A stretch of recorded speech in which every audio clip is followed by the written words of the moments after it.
I started this channel almost 18 months ago because I absolutely love running, but also I hate it. And let me explain why. I'm 50 years old and I've been relatively active. Well, I've been very active most of my kind of late teens and onwards years in the past. I started playing ice hockey when I was 15 years old. I played that for about 20 years. I actually got pretty good at it, to be fair. I managed to make it to the second tier in the UK, playing for teams like Telford Tigers, Solihull Barons, Chelmsford Chieftains. I even represented my country at under 21 level in the World Championships. Now, don't get me wrong, I wasn't a fantastic player. I was more like bottom of the squad type player, but I could hold my own. I was really proud in what I achieved. And to play ice hockey, you have to be pretty fit. So I did a lot of exercises, did a lot of running, did a lot of endurance training, did a lot of speed training. And after I finished playing ice hockey due to an injury, after having a couple of years off, I took up running. Now I've been running for probably about 12 to 14 years. And I love running. It gives me that passion. It gives me that way to be competitive because I'm a hugely competitive person and I need that kind of outlet for something. I need to go out and compete and either beat other people or beat times or beat myself or whatever it is. I have to go out and I have to be competitive, and running does that for me. I've tried many other kind of sports. I did kickboxing, I did boxing, I've done bike riding, all that sort of stuff. But after ice hockey, I think the one thing that I've really been hugely passionate about is running. And actually, I'm not that bad at it, but, and the big but, I've always struggled with injury. No matter how much I've tried to get stronger or get better, I always struggle with the same injury, and it's MTSS, which is Medial Tibial Stress Syndrome, or Shin Splints. And I'm getting to a point now where I'm really considering just giving up because the pain that I get from MTSS or Shin Splints, let's call it Shin Splints, can be quite debilitating at times, and it's extremely, extremely painful if I ignore it and push through the pain. Now, let's start right back at the beginning. After I quit ice hockey and I took up martial arts, specifically kickboxing, I did kind of start to experience shin splint pain when I was doing a lot of like hit exercises, when I was up on my toes, doing a lot of like sort of fitness. I was getting pains in my shins. I didn't realise back then it was shin splints. And with kickboxing, when you're fighting, I've fought in competitions, you're always up on your toes bouncing, and you're always up on your toes, so you're always using the same kind of muscles as you would use when you're running. And I did feel shin splints come on now because I wasn't doing lots and lots of miles kickboxing. I was only training twice a week, 2 or 3 times a week, for an hour at a time. It never really got that bad, and I never really noticed it as shin splints, so I just kind of moved on. A recurrence of a knee injury, which I've had since probably I was about 25, 26, which forced me to give up ice hockey. I ruptured my ACL and fully blew my ACL. And if you watch football, you'll know that that is career ending for some lower league players, even for some Premier League players. I went into hospital. I tore it on a number of different occasions, and then I fully ruptured the ACL. I went into hospital. I had an ACL reconstruction, and then I did no sports for 5 years while I was in rehab until I was strong enough. And then I took up running. No, I took up running because I missed sport. I wanted to get back into sport. And for the first kind of 12 months of running, it was okay. I never really had any issues, just the normal aches and pains that you get from running. Then one day I noticed that my shins were getting painful, and that got considerably worse over the course of like about a month worth of running, and I ended up having to stop. So I stopped, I rested, I started running again. 6 weeks later, pain comes back, gets increasingly worse. I had to stop running. And this cycle went on for about 18 months until I decided to go and see someone. During that time, I had moved to a running coach. My running coach helped me out quite a lot with things like gait analysis and looking at my form and all the sort of normal things that you go through to try and fix any kind of running dynamics that or running mechanics that aren't necessarily right, to try and put all those form issues and tick the boxes and try and make them better, to try and reduce the chances of getting injury. I was doing more cross-training work. I was trying to do more strength work, running on soft surfaces, like doing a lot of cross-country or on grass. But it never really cured it, to be honest with you. So I ended up having to constantly train for 4 weeks, rest for 2 weeks, train for 4 weeks, rest for 2 weeks. And I never actually reached my full potential. I've never been able to reach my full potential. And after leaving running coach and just not running for a while, I bounced around lots and lots of different things to try and sort my injury. And I'm going to list some of them off. And if any of you have struggled with shin splints, these will be things that kind of ring familiar for you guys, that you've probably tried yourself. So I went to a proper shoe place and got properly fitted shoes. That didn't work. I had strength plans that I put into place. That never got rid of it. I've had three gait analysis done. Not really changed anything. The gait analysis have shown that I overpronate, but pretty much everybody pronates to some degree. Now that's where your feet will, when your feet land, they kind of cushion and roll in. If you roll in way too much, you are overpronating. If you don't roll enough, you're underpronating. But everybody pronates. It's just the way that your feet cushion when you're running. I overpronate quite a lot. I've got relatively flat feet. I haven't got completely flat feet, but again, all of that kind of builds into the reasons why I get shin splints. I went to see an Olympic level physio at Lillishall Sports Centre, who diagnosed dry needling to begin with. So I had dry needle work to try and release tension. That didn't work. He then had me fitted for custom orthotics. So they were custom fit to my feet based on my overpronation and my gait. I ran with them for 18 months. And the shin splints that I was particularly getting was at the front of each shin. It stopped my shin splints at the front of my shin, and it moved them to the inside of both shins. So it didn't kind of fix it. It just relocated the problem elsewhere. So they didn't work. I ran in them for about 18 months. Didn't work at all. It just moved the pain elsewhere. So I got rid of them. I went to see 2 other physios. I've done I've rested to completely get rid of the pain, and then I've done walk, run, return to run plans. 4 times I've done that, which is 9 minutes walking, 1 minute running, then 8 minutes walking, 2 minutes running, and 7 minutes walking and 3 minutes run.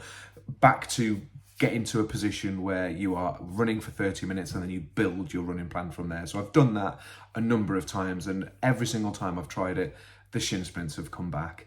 I then went to have PRP therapy. I researched and looked at what kind of other things can help me, and I found PRP treatment, which is where they take plasma from they take blood, they spin it around in this special machine, and it separates the blood away from plasma. They then take the plasma and they inject that into the problematic area, which is meant to accelerate repair. It was very expensive. I spent about 1,500 quid on 3 or 4 treatments, which should have been enough to fix, and nothing, didn't help at all. 1,500 quid down the drain. Then COVID hit and I didn't run for 18 months. After COVID, I came back to running. When I knew that I wanted to come back into running, and basically COVID was a bit of a godsend. I kind of looked at it and thought, do you know what? The pain that I used to get, I was coming downstairs on my butt because the pain was so incredible. It felt like every step somebody was hitting me with a hammer on my shins.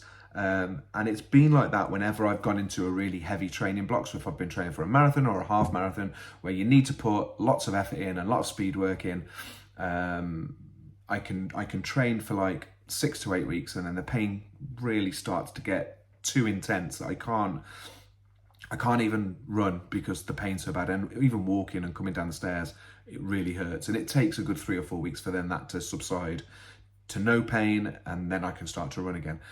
So COVID hit and I stopped running completely. And I stopped running for a year, 18 months, I can't remember off the top of my head. It was about a year, 14 months maybe.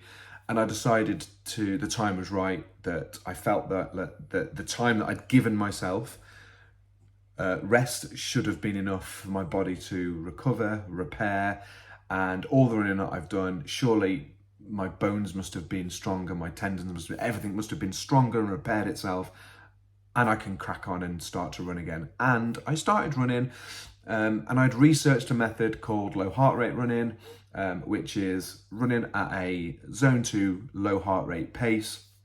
So there's no speed work, no really hard loading on your body. And I adopted low heart rate training, and I trained for 12 months with no pain. And I honestly thought, after 12 months of low heart rate training, I really thought that I'd cracked it, that everything had like repaired itself and got stronger, and I could start to go into proper training blocks and properly train for runs to reach my potential. And I started to train for Valencia half marathon last year, which is 2023. That training went relatively okay. I started to get some light pain in my legs, but I didn't put that down to shin splints. Got back from Valencia and started to do another training plan. And as the weeks started to click on, I started to notice the shins were getting painful again. I dialed back my speed work and I just went to do distance work. And as I came closer to Christmas, and Valencia half marathon, was October. As I came closer to Christmas, the shin pain was back. And I knew that I was basically back where I started again. So I rested over Christmas, and then I started training for London Marathon. And I got 10 weeks into London Marathon training. It all went belly up. Shin pain was back considerably. Ankle pain, shin pain, same place, same location, same feeling, same pain. I knew exactly what it was. At that point, I just had enough. I was desperate to do London Marathon. I've never been able to train for a marathon properly because I'd get halfway through the block and the shin pain would mean that I'd have to rest for 2 or 3 weeks. And I've never, ever, ever been able to train properly for a marathon. I've never, which is why I've only done 3. So again, I rested. I got myself through London Marathon training, and it wasn't just a shin. I actually had a hamstring strain as well. I ran London Marathon. I got 14 miles into London Marathon, and the hamstring started to go. And after London, I've rested. And if anybody has watched my last video, you know that I've started a 16-week half marathon training plan for the Great North Run. I managed 10 days of that. I did the first week. Went swimmingly well. The shin pain started to come back. On the Tuesday, I did a hill session. I did a 5-mile hill session, and I got up the next morning and I literally couldn't walk. The pain from the speed work that I did was just knocked me off my feet. It was so painful, and I knew then that the writing is on the wall. And I've not ran now for 2.5 weeks, so. Which brings me to today, and I am now pain-free. I've done a little jog and there's no pain. And I'm going to go out for an easy run tomorrow. But that's where I am, and I had quite a few people messaging me and putting comments on my videos saying they're really looking forward to following along with the 16-week half marathon training plan. And I've done one video, and people might be wondering what the hell's going on. Well, what is going on is the same injury issue that I've had for 14 years, and I don't know what to do about it. Now, I love running and I love creating content. I'm never going to be an elite athlete. I'm 50 years old. I just go out and do it for the love of it, and I love creating videos about it, and I love sharing any knowledge that I can. But I'm getting to a point now where I've just had enough. I feel like I've tried absolutely everything there is out there to try and fix shin splint problems.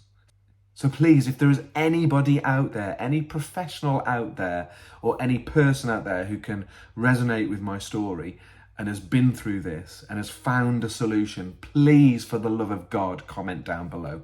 Because I am now at my wit's end. I don't know what to do about it. it's so frustrating because I train for 4, 5, 6, 8 weeks. I break down. I have to rest for 2, 3, 4 weeks. And then it's just a cycle that keeps on turning and turning and turning. And I'm getting to the point now where I'm going to start half marathon training again on Monday. I've got 12 weeks to the Great North Run. So I'm going to try 12-week training plan now. I'm going to have to sack off the 16-week that I started like 4 weeks ago. But I'm just really scared that in 4 weeks' time, my shins are going to be really bad again.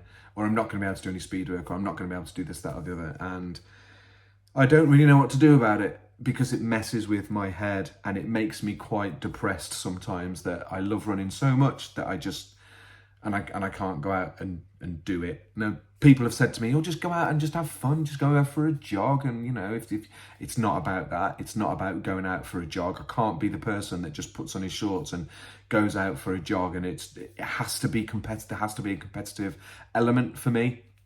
That's the type of person that I am. I'm a competitive person. If I'm going out running, I have to go out with a target, which is to run faster or run longer or do something better, or that's just me. I can't just go out and go for a jog and go and enjoy it. I just can't. So this video is a bit of a rant, moan. It's nothing about running. Well, it is about running, but there's no running in it. So I do apologise. And if you've made it this far, thank you for listening to me moan on and whine on about my problems. And I'm sure there's bigger problems out there that people are suffering. This is small when you think about it and compare it to other things, but running is a big part of my life, and it helps me deal with the stresses and the strains of running my own business and all the other things that go along with life. So, and if I can't have that outlet, I think my head's going to explode at some point. So like I said, if there's anybody out there who's been through the same thing I've been through, or has gone through the same thing and found a solution, if there's any professionals out there that want to lend their advice, please comment down below. I would love to try and understand what else I can do other than what I've already tried, because if I'm completely honest, I have no more answers. I have no more ideas. I have no more solutions. So thanks for watching. Sorry for moaning. I will give you an update. I will be making more videos. I'm going to go and film tomorrow's run, and it'll be the start of another plan that hopefully doesn't implode on itself. Hope your run's going well, better than mine anyway. See you on the next one.